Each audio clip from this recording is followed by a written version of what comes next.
Bismillahirrahmanirrahim. Assalamualaikum warahmatullahi wabarakatuh. Waalaikumsalam warahmatullahi wabarakatuh. Selamat siang Bapak Ibu Ombel sekolah yang kembali. Dan di sini saya akan sedikit memaparkan mengenai meningkatkan kompetensi guru PJOK dalam memfasilitasi pembelajaran berpusat pada peserta didik. Oke, baik. Di sini mengenai meningkatkan kompetensi guru PJOK dalam memfasilitasi pembelajaran berpusat pada peserta didik, proyek yang akan saya lakukan adalah menggunakan proyek SEM. Apa itu SEM? SEM itu adalah Sport Education Model. Jadi, di mana proses dari pembelajaran tersebut kita tidak lagi memakai sistem komando. Apa itu sistem komando? Sistem komando seperti kita mengajar biasanya. Mengajar dengan cara kita sepenuhnya 90% menerangkan materi kepada siswa atau peserta didik. Jadi kita tidak lagi memakai sistem tersebut. Kita memakai sistem berpusat kepada peserta didik. Jadi dari peserta didik itu ada 40%, dari kita sebagai fasilitatornya itu ada 60%. Baik, di sini lanjut ke latar belakang dari memfasilitasi pembelajaran berpusat pada peserta didik. Oke, di sini latar belakangnya adalah pendidikan jasmani, olahraga, dan kesehatan ataupun PJOK memiliki peran penting dalam perkembangan holistik peserta didik. Namun, seringkali pembelajaran PJOK masih berpusat pada guru, sehingga potensi peserta didik terus aktif terlibat dan mengembangkan keterampilan motorik, kognitif, dan sosial emosional baru termaksimalkan. Nah, ini maksud dari sistem berpusat pada guru adalah sistem komando tadi. Dilanjut, dari paradigma perubahan pembelajaran, terdapat pergeseran paradigma dari pembelajaran yang berpusat pada guru menuju pembelajaran yang berpusat pada peserta didik. Hal ini menuntut guru PJOK untuk memiliki kompetensi yang lebih luas, tidak hanya dalam menyampaikan materi, tetapi juga dalam memfasilitasi pembelajaran aktif dan bermakna. Selanjutnya, perkembangan teknologinya. Adanya berbagai teknologi pembelajaran yang dapat dimanfaatkan untuk membuat pembelajaran PJOK lebih menarik dan interaktif. Guru PJOK perlu memiliki kemampuan untuk mengintegrasikan teknologi dalam pembelajaran. Selanjutnya, heterogenitas peserta didik. Setiap peserta didik memiliki karakteristik yang berbeda-beda, termasuk minat, bakat, bahkan gaya belajar. Guru PJOK perlu mampu mendesain pembelajaran yang dapat mengakomodasi kebutuhan individual peserta didik. Selanjutnya, peran PJOK dalam pembentukan karakter. PJOK tidak hanya mengajarkan keterampilan motorik, tetapi juga nilai-nilai seperti disiplin, kerjasama, sportivitas, dan tanggung jawab. Guru PJOK juga mampu mengintegrasikan nilai-nilai tersebut dalam pembelajaran. Baik, itu dari latar belakang memfasilitasi pembelajaran berpusat pada peserta didik. Selanjutnya, tujuan program ini adalah meningkatkan pemahaman guru PJOK tentang konsep pembelajaran yang berpusat pada peserta didik, termasuk prinsip-prinsip, strategi, dan teknik yang relevan. Oke, baik, dari meningkatkan pemahaman guru PJOK yang tentang konsep pembelajaran berpusat pada peserta didik, prinsip mengajar itu bisa kita jelaskan sendiri, baik itu dari strategi mengajar, gaya mengajar, bahkan cara mengajar juga bisa kita ubah. Karena di sini saya jelaskan atau saya paparkan pembelajaran kita tidak lagi berpusat pada guru, karena kita tidak lagi memakai sistem komando yang seperti tadi. Karena kalau pakai sistem komando, minusnya adalah anak-anak tidak bisa aktif ataupun kita kurang membagi waktu ketika kita akan memfasilitasi peserta didik tersebut. Selanjutnya, membekali guru PJOK dengan keterampilan pedagogik yang perlu untuk merancang dan melaksanakan pembelajaran yang aktif, kreatif, dan bermakna bagi peserta didik. Oke, membekali guru PJOK-nya gini, kita mengubah strategi mengajar dan gaya mengajar. Karena, kenapa? Karena di sini kita menuntut atau mengharuskan peserta didik itu harus aktif, kreatif, bahkan harus bermakna bagi peserta didiknya sendiri. Baik itu materinya dari sisi materinya, kita bisa jelaskan sendiri. Dengan kita penjelasan menggunakan materinya, kita harus sering berkomunikasi dengan peserta didik tersebut supaya pembelajarannya itu aktif, kreatif, dan bermakna bagi peserta didik itu sendiri. Oke, selanjutnya tujuan programnya adalah mendorong guru PJOK untuk memanfaatkan teknologi dalam pembelajaran PJOK untuk meningkatkan efektivitas dan daya tarik pembelajaran. Oke, di sini dijelaskan guru PJOK dapat mendorong atau memanfaatkan teknologi dalam pembelajaran PJOK. Jadi, jika kita terapkan pembelajaran PJOK itu hanya di lapangan, itu tidak akan maksimal. Kenapa? Karena di situ kita akan praktek saja. Ketika kita pembelajaran di kelas ataupun menulis teorinya, kita tidak bisa memaksimalkan apa yang teknologi yang ada di sekolah. Contoh kita pakai fokus, contoh kita pakai pengeras suara atau sound system dan lain sebagainya. Oke, selanjutnya ada capaian, langkah-langkah dan hasil yang diharapkan untuk tiap tujuan. Yang pertama, capaiannya adalah guru PJOK dapat menjelaskan dengan jelas konsep pembelajaran yang berpusat pada peserta didik, prinsip-prinsipnya, dan manfaatnya bagi peserta didik.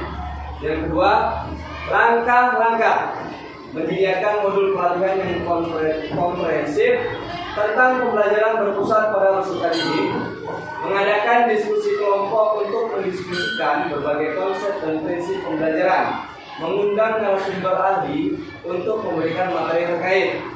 Selanjutnya, nomor 3 ya, hasil yang diharapkan adalah guru PJOK memiliki pemahaman yang mendalam tentang pembelajaran berpusat pada peserta didik dan dapat mengaplikasikannya dalam praktik pembelajaran. Oke, seperti yang sudah dijelaskan di awal tadi, saya di sini mengambil proyeknya itu adalah SEM atau Sport Education Model.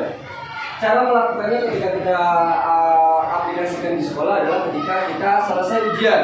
Biasanya ada class meeting. Dari class meeting ini kita bisa pakai pembelajaran Sport Education Model tersebut dengan cara menggunakan satu event untuk dijelaskan kepada siswa tersebut supaya apa? Supaya anak-anak bisa terlibat aktif, kreatif, dan mempunyai makna tersendiri. Gimana cara mengaplikasikannya ketika kita sudah menerapkan SEM? SEM itu adalah event yang sudah besar kita buat di sekolah dengan skala yang kecil saja. Contohnya kita buat event turnamen voli. Kita buat panitianya, ketua panitianya, penyusun acaranya, bahkan penyelenggaranya itu adalah siswa, bukan lagi guru.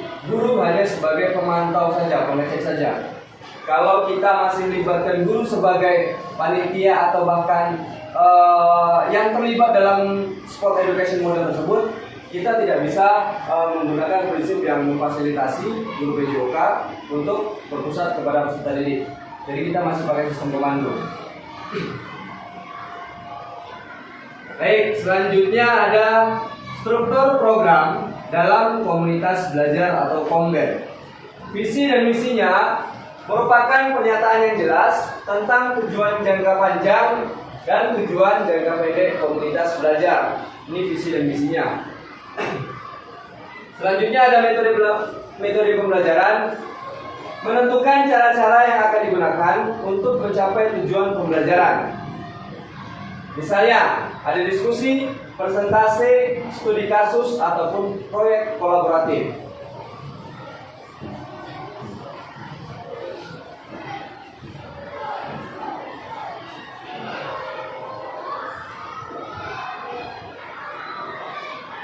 Oke, selanjutnya pernyataan tentang kapasitas yang dimiliki kelas maupun sekolah. Oke, di sini dijelaskan atau saya akan memaparkan sedikit kapasitas kelas atau sekolah merujuk pada jumlah maksimum siswa yang dapat ditampung dalam suatu ruangan atau kelas. Seluruh bangunan sekolah. Penentuan kapasitas ini sangat penting karena berkaitan dengan kualitas pembelajaran, kenyamanan siswa, dan juga aspek keselamatan. Oke, contohnya satu kelas kita hanya maksimalkan kalau di sekolah kita itu 25 sampai 30 orang, menyesuaikan dengan panjang dan lebar kelasnya. Kalau kita over kapasitas, itu pasti pembelajaran tidak maksimal, yang terutama itu panas. Pasti tidak akan maksimal. Yang kedua, ada faktor yang mempengaruhi kapasitas kelas atau sekolah, luas ataupun ruang. Semakin luas ruangan, semakin banyak siswa yang akan ditampung. Jumlah dan jenis fasilitasnya tersedia fasilitas seperti meja, kursi, papan tulis, laboratorium, perpustakaan, dan lain-lain yang akan mempengaruhi jumlah siswa yang optimal. Selanjutnya, standar nasional pendidikan. Setiap negara atau daerah memiliki standar nasional pendidikan yang mengatur tentang jumlah siswa yang ideal dalam satu kelas. Jadi mengenai standar nasional pendidikan itu berbeda-beda setiap daerah ataupun provinsi masing-masing. Kenapa? Karena kita tidak bisa sesuaikan. Jika kita berada di kota dan berada di daerah ataupun kabupaten, pasti siswa ataupun kapasitas ruangan itu sangat berbeda. Jika kita bandingkan ketimbang kita di kota. Di kota itu satu kelas kita mungkin bisa sampai 4 rombel. Kalau di daerah maksimal itu paling banyak hanya 2 rombel, itu sudah paling banyak. Oke, selanjutnya regulasi keselamatan. Ada peraturan yang mengatur tentang kapasitas maksimal suatu ruangan untuk alasan keselamatan seperti jalur evakuasi dan kepadatan ruangan. Oke, selanjutnya, baik, di sini ada rencana evaluasi program peningkatan kompetensi guru PJOK. Tujuan evaluasinya adalah yang pertama, mengatur efektivitas program dalam meningkatkan kompetensi guru PJOK. Yang kedua, mengidentifikasi kekuatan dan kelemahan program. Dan yang ketiga, memperoleh masukan untuk perbaikan program di masa mendatang. Selanjutnya, aspek yang dievaluasi adalah peserta, tingkat kepuasan peserta terhadap program tersebut, peningkatan pengetahuan dan keterampilan peserta, perubahan perilaku peserta dalam melaksanakan pembelajaran PJOK, programnya, relevansi materi dengan kebutuhan peserta, efektivitas metode pembelajaran yang digunakan, kelengkapan dan kualitas materi pelatihan, keterlibatan peserta dalam kegiatan pelatihan. Yang ketiga ada hasilnya, perubahan praktik pembelajaran di kelas, peningkatan prestasi belajar peserta didik, perubahan sikap dan perilaku peserta didik dalam pembelajaran PJOK. Ini kita balik lagi ke ASN tadi, Sport Education Model tadi. Setelah kita laksanakan Sport Education Model tadi di akhir pembelajaran atau setelah ujian, kita bisa nilai di sini peserta tingkat kepuasannya itu seperti apa.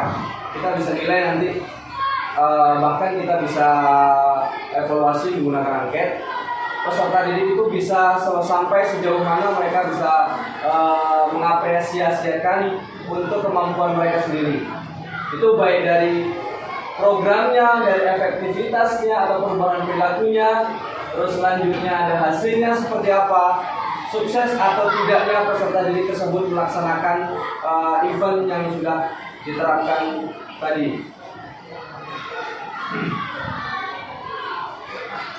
Baik, selanjutnya kemungkinan, tantangan, dan upaya penanganannya. Oke, yang pertama ada kurangnya motivasi dan komitmen guru. Tantangannya adalah tidak semua guru memiliki motivasi yang sama untuk mengikuti program pengembangan profesional.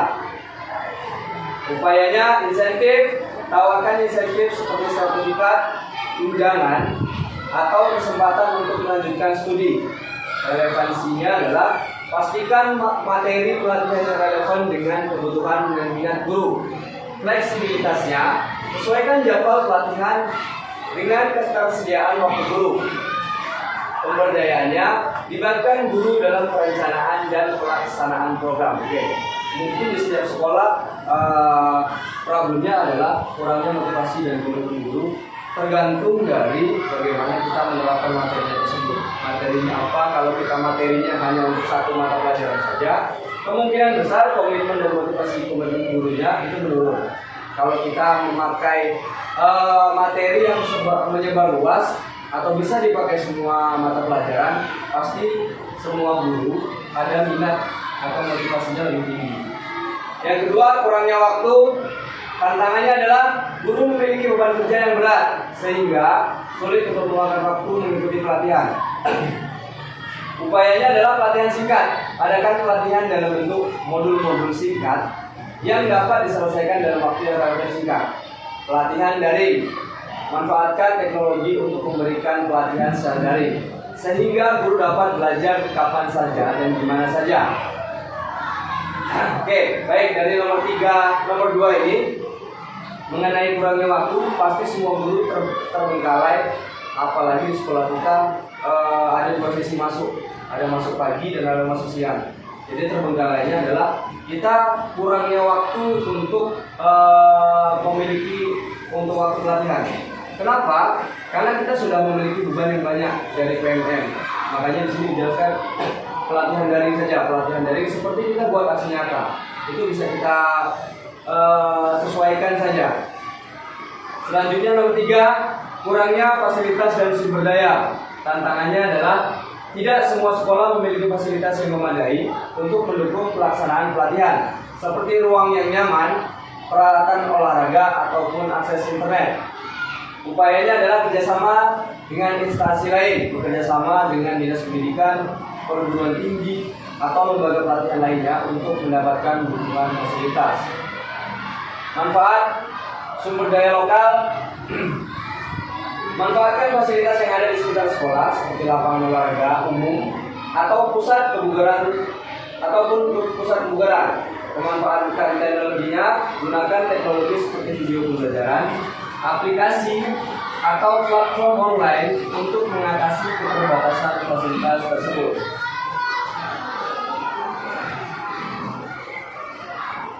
Baik, di sini di akhir sesinya ada kesimpulan.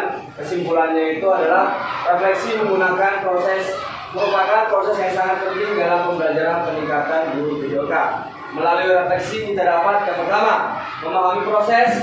Prosesnya adalah memahami bagaimana prosesnya program berjalan, mulai dari perencanaan hingga pelaksanaan.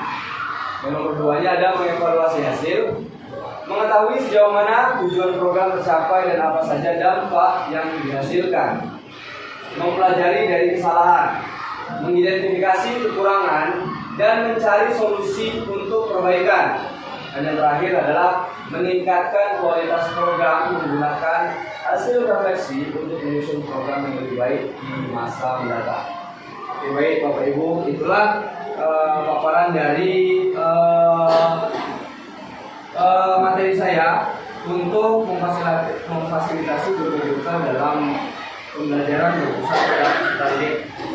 Sampai di sini ada pertanyaan Bapak Ibu? Ya silakan kita. Kan kalau pembelajaran seni itu Pak, kan melibatkan banyak anak Pak. Kalau sedikit tentu artinya kurang tak personil lain yang kurang. Jadi saya mau tanya Pak, kira-kira Bapak mau pakai kelas berapa dan berapa kelas? Oke, baik, terima kasih Bu Ita. Oke, untuk kita melaksanakan SEM di sekolah, biasanya kita tidak bisa pakai kelas rendah. Biasanya itu kita pakai kelas tinggi. Kelas tinggi itu bisa maksimal minimalnya kita pakai kelas 5. Kenapa? Karena kelas 5, kelas 6 paling tidaknya sudah mengerti berbagai banyak cabang olahraga. Kalau kita pakai kelas 1 sampai kelas 4, banyak peserta didik yang belum mengerti bagaimana cara penggunaan apa itu cabang olahraganya, cara memainkannya, bahkan peraturannya belum banyak yang paham. Oke, seperti itu. Ada lagi pertanyaan Bapak Ibu? Tapi kalau pada SEM itu kan tentu ada yang dilombakan. Itu cabang olahraganya apa Pak? Oke, kalau kita lihat di sekolah kita, yang paling mudah mungkin melaksanakannya itu ada beberapa. Yang pertama mungkin voli, karena kita sudah punya lapangan voli.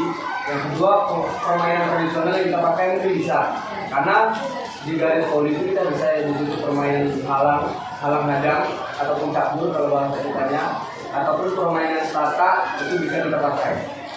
Tergantung bagaimana proses dan pembiayaan kita cukup tidak, tergantung dari situnya. Ada lagi Bapak Ibu?